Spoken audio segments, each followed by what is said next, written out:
This is Get Real with Bob and Stacy, the show that helps you learn about the mortgage and real estate markets. Get the inside scoop from their expert list of guests and have some fun along the way. Now, here's Bob Gallagher and Stacy Alcorn. Welcome back. You're listening to Get Real with Bob and Stacy, and you're joining us for our Leaders and Legends segment. Our guest is Natalie Cabinda, author, educator, and speaker. Welcome to the show, Natalie. Thank you, Bob. So I want to give everybody some background on Natalie. First of all, she wrote a book called Regroup, Refocus, Rebuild, helping families navigate from breakups to breakthroughs, where she shares tips and strategies that helped her rise from her own breakup and embark on a breakthrough path. So, Natalie, I'm going to first have you talk about your story because I was reading through your bio, and it starts from moving here from Cameroon in 1994 and kind of the struggle that you experienced after moving here. Tell us what your story is about. Well, I wrote my book, Regroup, Refocus, Rebuild, after my divorce in 2005. It was a challenging period for me. I had to raise 3 children. I was unemployed at the time of the divorce.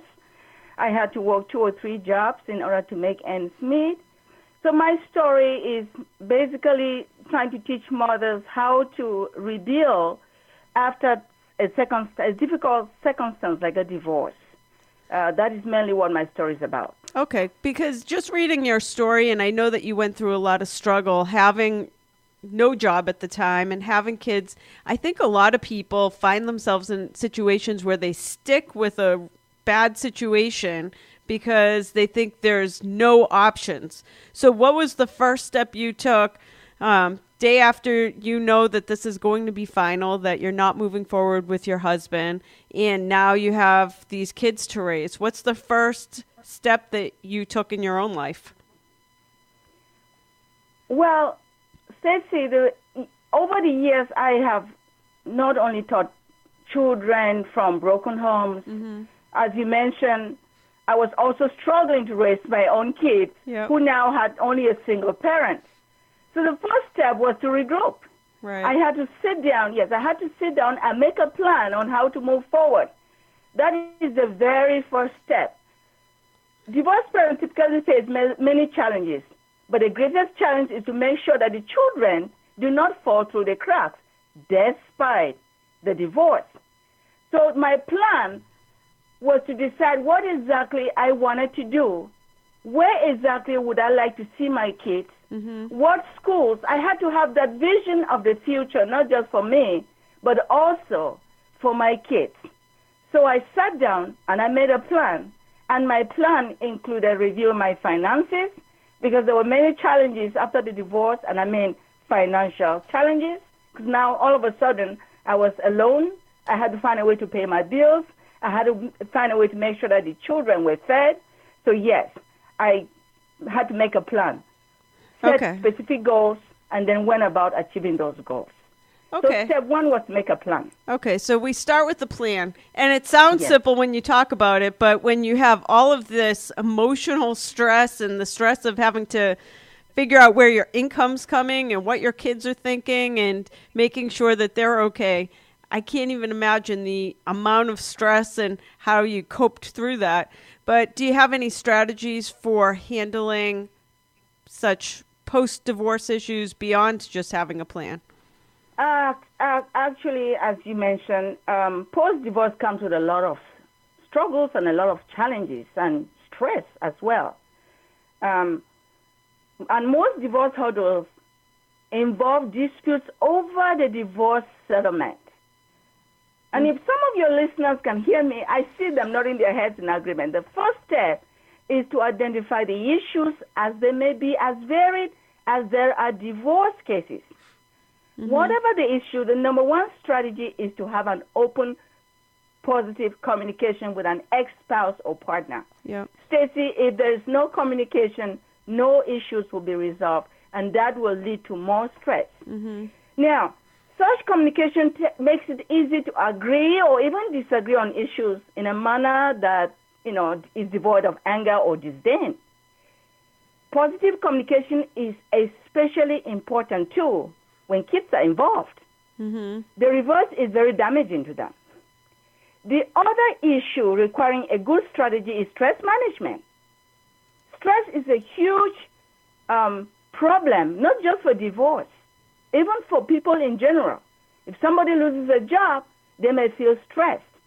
If somebody loses someone in the family, they may feel stressed. So stress management is extremely important in general. But for divorce, the first step in managing stress is to identify the stressors.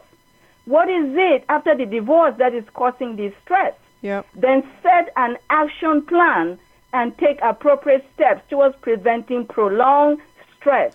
Because if the mother is stressed, the children will be stressed. And if the children are stressed, they will be unproductive in schools. They will not make as much progress as parents would have liked to see them make in schools. Okay. So, I discussed stress-related strategies lengthily on pages 71 to 73 of my book.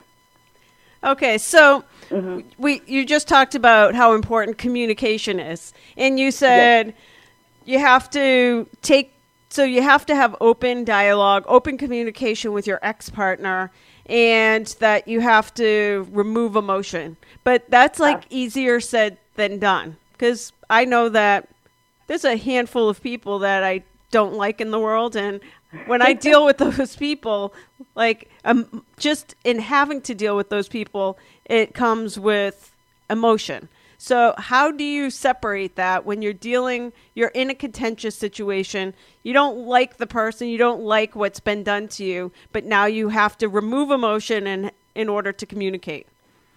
Well, I can tell you that one way to remove emotion is to start by exercising. Remember, it's about the mindset. Right. When you exercise, when you focus your mind on the positive, when you decide the benefits of being positive as opposed to the negative effects of disagreement, then you have your mind set on that positive place where you think positive. If you think positive, you will speak positive. Yes. And when you speak positive, whoever is listening will listen to you. That's just the way it is. Have a positive mindset in order to start any positive communication. And I know, like you said, it's very challenging. Right. And sometimes couples may need a little external help, maybe from a counseling session. But whatever the situation, both couples need to make an extreme effort to have a positive mindset. If you believe that this communication is going to end in something positive, you will get into that communication with the right mindset. That's great. So going back to the kids, how does a parent raise kids that end up being socially, academically, they have all their stuff together, even though they have to live through the divorce? Excellent question. As I mentioned earlier, children from divorced parents are more likely to fall through the academic cracks because, number one, they are just as stressed by the divorce and traumatized even as the parents may be. First step is to make sure that the kids receive some kind of counseling. Counseling is important, especially for kids of a certain age group. Teenagers, for example, need counseling. Because if teenagers do not receive counseling, you will find them acting out. You will find them getting involved with other kids that they should not be involved with. And you'll find them skipping school sometimes. I teach high school, so I see kids with these problems on a daily basis. So counseling is important to get the children back into the right mindset where they can focus on academic work and begin to take baby steps to put the divorce behind them. So divorced parents typically face many challenges, but the greatest challenge is making sure that these children do not fall through the cracks. Pay attention to what skills, what talents, what interests the children already possess. And my book provides many strategies, but the two top would be to set family time, to constantly monitor the child's progress, schedule meetings with teachers and school counselors to address any academic matters that may be related to either performance or the morale of the children. Mm-hmm. Family time allows the parents to check in with the child and catch issues before they escalate. And school counselors are extremely good, too, at talking through with your kids. Because sometimes kids may not want to open up with the parent. Mm-hmm. And most of the time, it's because they already see the pain that the parent is going through, and they feel like if they share their issues with the parent, they will aggravate the issues that the parent already has. Yep. So this is where school counselors come in, and they make a big difference because the counselors can talk to your children and make sure they don't fall through the academic cracks. Okay. So that's how we arrest high academic achievers despite the divorce. Okay. Communication, yes. So let's go back to the parent that's going through the divorce. How do they end up surviving a divorce emotionally, financially, and socially? I guess the first step is that action plan that I discussed before.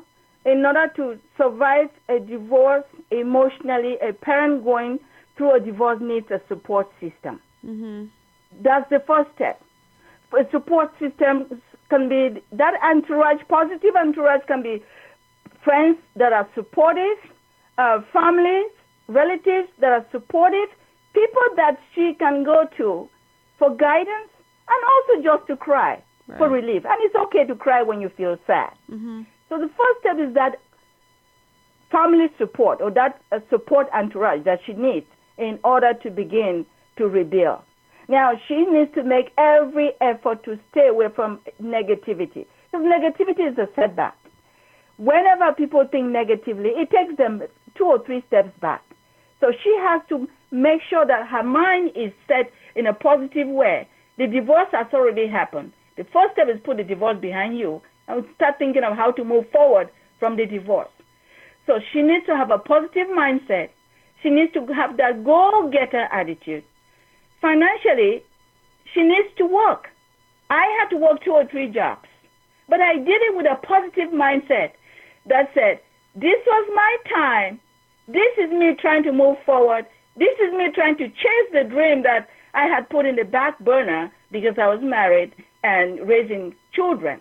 Now is my time to review those dreams, to think of the vision that I had for myself and to pursue it. To do that, a mother needs a positive mindset. Okay, that's awesome. All goes back to communicating, an action plan, positive mindset.